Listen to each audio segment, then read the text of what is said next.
Continuando con la explicación, vamos a analizar un caso entre Irlanda y Reino Unido, los cuales se encontraban en conflicto por la empresa Mox Plant, la cual se encargaba de reelaboración nuclear y estaba afectando los mares. Ante esto, Irlanda demandó a Reino Unido porque no estaba respetando el tratado denominado OSPAR, el cual busca proteger los mares y en el cual se dictan las normas que van a regular un conflicto, como la declaración de Río.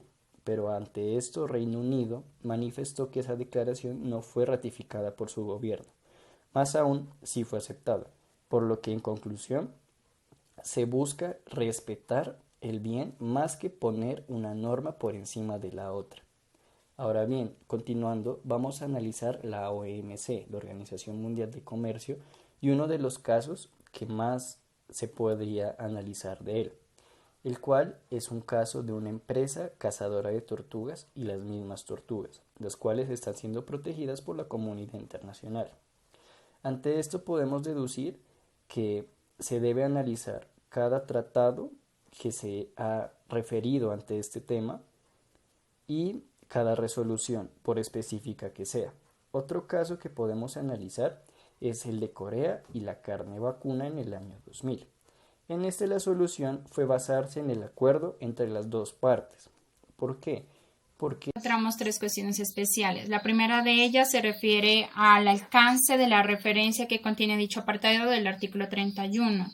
Esto se refiere a la forma pertinente del derecho internacional aplicable entre las relaciones entre las partes. El segundo se refiere al valor normativo de esa referencia, lo que quiere decir las normas en cuanto se tiene que tener en cuenta en cuanto al contexto. El tercero se refiere a la temporalidad de la fecha a tener en cuenta de las normas y la conclusión de los tratados y la legislación vigente en cuanto se aplique. También estábamos hablando de los tribunales, dice que no hace uso específico de estas. Dijimos que los tribunales no hacen un uso específico de estas normas, pero dice que por el derecho constitucional y los principios generales sí lo hacen y que son aplicables en cuanto a los tratados particulares también, particulares.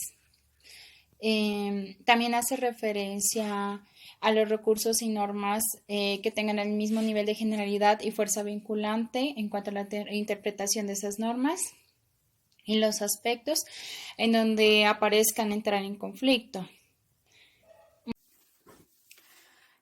Bueno, en el derecho internacional sabemos que también se encuentra una diversidad de legislaciones como costumbres, principios y tratados en varias regiones y varios países, los cuales deben considerarse al momento de tomar decisiones.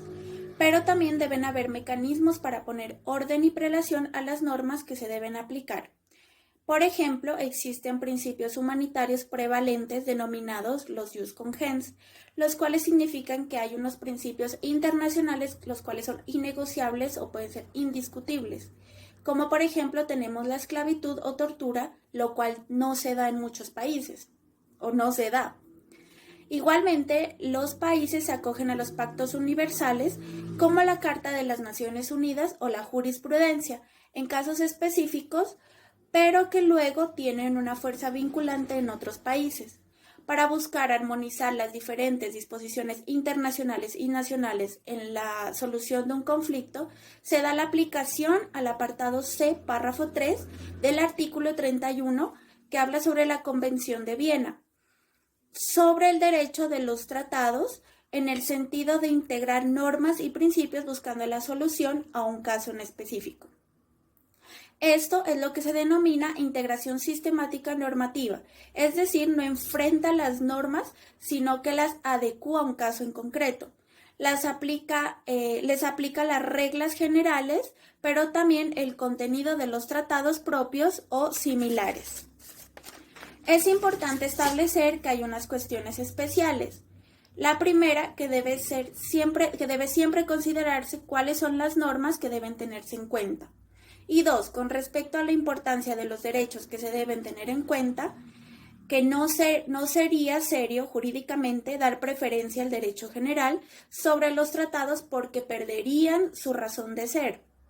pero tampoco cada tratado puede ser tratado de manera aislada, porque se alejaría del contexto general. Por ejemplo, nuevamente surge la función sistemática del ordenamiento jurídico, donde radica la importancia de este estudio, por cuanto chocan los derechos y las obligaciones y debe haber una solución dependiendo de la circunstancia, para evitar que haya injustas injerencias en la cultura interna de cada país, el cual pueda perder de vista que cada país debe responder internamente.